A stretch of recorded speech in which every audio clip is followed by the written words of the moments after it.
Can you explain the idea of enumerated powers and limited government as it's found in the Constitution? Is probably, Richard, the most important question you could ask, because that's really where we got off track. We lost this idea of authority. In all of our classes, biblical citizenship, all our Constitution classes, David Barton walks through these examples of who has authority and jurisdiction for certain things. Because what we've done for the last couple of decades is we've just said, oh, I've got a problem. I'm going to go to government and ask government to fix it, whether it's state or local or federal government, instead of saying which level of government has authority to deal with this issue. When I was a state rep, if a bill came across my desk, my first question was not, is this a good idea?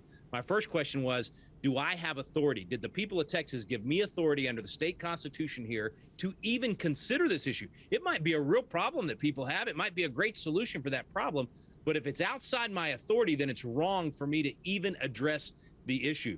And the founding fathers gave only a very limited amount of authority to the federal government. It's actually 17 specific enumerated powers in the Constitution that they have. Anything outside of that is unconstitutional.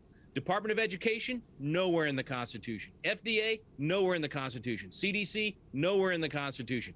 And yet we let them do these things because we haven't overruled their, shall I say, stealing of power and their overreach. And so enumerated powers, man, we spend a lot of time on that in the classes because we need to know what the proper role is. Just like as a father, I need to know what my authority is with my family. The church has certain authority.